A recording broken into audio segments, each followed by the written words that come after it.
পানিহাটির তরুণীকে নির্যাতনের ঘটনার তদন্তে প্রকাশ্যে এলো আরও বিস্ফোরক তথ্য। সোশ্যাল মিডিয়ায় অভিযুক্ত শ্বেতা খানের প্রোফাইলে তাঁর সঙ্গে একাধিক তৃণমূল নেতার ছবি। স্থানীয় বাসিন্দাদের অভিযোগ, প্রভাবশালী রাজনৈতিক নেতাদের সঙ্গে যোগ ছিল শ্বেতা খান আর আরিয়ানের। পুলিশের সঙ্গে মা ছেলের যোগ নিয়ে সরব তারা। এমনকি কেন্দ্রীয় সরকারের বঞ্চনার প্রতিবাদে তৃণমূল সংখ্যালঘু সেলের মিছিলে তাঁকে হাঁটতেও দেখা গেছে। ঝাঁ চকচকের লাইফস্টাইল শ্বেতার, বিলাসবহুল গাড়িতে ভ্রমণ। ইভেন্ট ম্যানেজমেন্টের আড়ালে হাওড়ার ডোমজুড়ে মা ছেলের পর্ন চক্রের কুকীর্তির মাঝেই সামনে আসছে অভিযুক্ত শ্বেতা খানের একের পর এক ছবি, ভিডিও। প্রশ্ন উঠছে, বিলাসবহুল এই জীবনযাত্রা শ্বেতা চালিয়ে যেতেন কিভাবে? সফট পর্ন সাম্রাজ্যের জোরেই এই প্রভাব প্রতিপত্তি? সেই আবহেই এবার অভিযুক্ত শ্বেতা খানের সঙ্গে মিলেছে তৃণমূল যোগ। অভিযোগ উঠলেও শ্বেতা আর আরিয়ানের খোঁজ এখনও মেলেনি। তবে কারোর সঙ্গে ছবি থাকতেই পারে, তাতে কিছু যায় আসে না। এখন অভিযোগ উঠেছে, দল কড়া ব্যবস্থা নেবে। প্রতিক্রিয়া তৃণমূলের হাওড়ার চেয়ারম্যান অরূপ রায়ের। মানুষ আমাদের সঙ্গে আসে, আমাদের সঙ্গে ছবি তোলার চেষ্টা করে, মিছিল মিটিংয়ে থাকে। কারণ কারোর চরিত্রে তো কিছু লেখা থাকে না, কারোর দেয়া পিঠে কিছু লেখা থাকে না, তার শরীরে কিছু লেখা থাকে না, তার পরিচয় জানা যায় না। যখন এইগুলো প্রকাশ পায় তখনই জানা যায়। তা সুতরাং যখন জানা গেছে তখন তার বিরুদ্ধে কড়া ব্যবস্থা নেবে দল। এইটাই দল সুপারিশ করে। আমার সঙ্গে ছবি থাকতে পারে তাই বলে এই নয় তাকে আমি কোনোদিন প্রশ্রয় দিয়েছি। মিছিলের লক্ষ লক্ষ লোক আছে, আমি তার নাম কোনোদিন শুনিনি, তাকে কোনোদিন দেখিও নি। সবাই এখন তৃণমূল কংগ্রেসে গা মেলাতে চায়। তাদের সঙ্গে দলের কোনো সম্পর্ক থাকবে না। কোনো মাইনরিটি সেলের নেতা, তাকে বলবো অবিলম্বে তাকে বহিষ্কার করার ব্যবস্থা করতে, এবং তার বিরুদ্ধে দল কড়া মনোভাব পোষণ করে। ডোমজুর কেন্দ্রের বিধায়ক থাকার সময় নানা অনুষ্ঠানে যেতাম, কে কখন ছবি তুলেছে বলতে পারবো না। প্রতিক্রিয়া রাজ্যের প্রাক্তন মন্ত্রী রাজীব বন্দ্যোপাধ্যায়ের। দেখুন, আমি এই এলাকার দীর্ঘদিন ধরে বিধায়ক ছিলাম, 2021 সালে কি জনপ্রতিনিধি ছিলাম। এখন জনপ্রতিনিধি হিসাবে থাকলে যে অনেক সময় বিভিন্ন জায়গায় সমর্থক কর্মী হয়তো বিভিন্নভাবে তারা এসছে। এখন তাদের তো তখন পরিচয় জেনে জেনে তার এ করা সম্ভব ছিল না।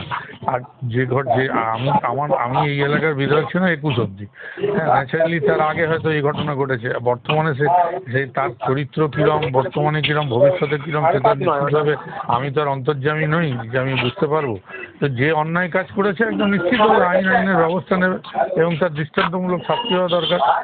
এদিকে কাটমানি ইস্যুতে শাসক দলকে নিশানা অগ্নিমিত্রা পলের।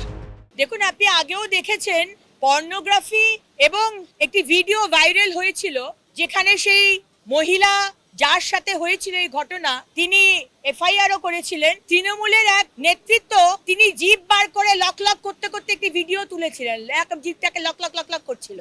এই ভিডিও সামনে আসার পরে মহিলার ওপর অত্যাচার হওয়ার পরে তাকে একটি ইম্পর্টেন্ট পজিশনে পদোন্নতি করা হয়। তাই তৃণমূলে শুধু চুরি নয়, আপনি এই ধরনের পর্নোগ্রাফিক ইল্লিগাল কাজ, মহিলাদের অসম্মান করা, এই ধরনের যে কোনো কাজ করলে যদি কাটমানিটা ঠিক করে পৌঁছে দিতে পারেন তাহলে সবকিছু মাফ। তৃণমূল বড় দল, নেতাদের সঙ্গে যারা আছে কে কোথায় কার সঙ্গে মিশে কি করছেন তা জানা সম্ভব নয়। শ্বেতার সঙ্গে নেতাদের ছবি প্রসঙ্গে বললেন তৃণমূল মুখপাত্র কুণাল ঘোষ। বুঝবে, একটা লোকের যারা রাজনীতি করে বা ইত্যাদি, তাদের সঙ্গে বহু লোক ছবি তোলে বা তাদের বহু জায়গায় যেতে হয়। এখন সে কোথায় কি করছে এ বোঝা খুব মুশকিল। যদি নির্দিষ্ট কোনো একটা অভিযোগ থাকে যে তার খারাপ কাজটাতে কেউ সাহায্য করেছেন, তখন হতে পারে। কিন্তু ধরুন কোনো একটা অনুষ্ঠানে গেলাম, কত মানুষের সঙ্গে ছবি ওঠে, বা এটা এবার সে কোথায় কি করছে, যিনি ছবি তুলছেন তিনি কি করে বুঝবেন? শ্বেতা খান আর আরিয়ান খান মা ছেলের কীর্তিতে স্তম্ভিত সকলে। বিস্তর অভিযোগ উঠলেও শ্বেতা আর আরিয়ানের খোঁজ এখনো মেলেনি। অভিযুক্তরা যে পাড়ায় থাকতেন সেখানকার একাধিক ব্যক্তি মুখ খুললেন, বললেন প্রতিবাদ করলে যুক্ত হুমকি। অভিযোগ স্থানীয়দের। হ্যাঁ, ভয় দেখো তো, ওর বিরুদ্ধে কথা বললে মিথ্যে মামলা। আমাদের এই এলাকা কমসে কম 50টা ছেলেবেলা মামলা আছে এই প্রতিবাদের জন্যে, অন্যায় কাজ হতো প্রতিবাদ করার জন্যে 50 ছেলেবেলা মামলা আছে। আর গুন্ডা বাহিনী কিছু আছে, স্যুট আগ্নেয়াস্ত্র ধমকানো হয়েছে, বোমা পাওয়া গেছে বাড়ি থেকে, সব পুলিশ জানে, পুলিশের কাছে আগ্নেয়াস্ত্র ধমকায়। ওর ছেলে আরিয়ান কেমন? ও তো আরও বড় ডন। বাঁকড়া 1 নম্বর গ্রাম পঞ্চায়েতের প্রধান আক্তার হোসেন মোল্লা বলেন, শ্বেতা খান আগে সিপিএম করত, এলাকায় তৃণমূলে ঢোকার চেষ্টা করেছিল কিন্তু ঢুকতে দেওয়া হয়নি। কঠিন শাস্তি হোক।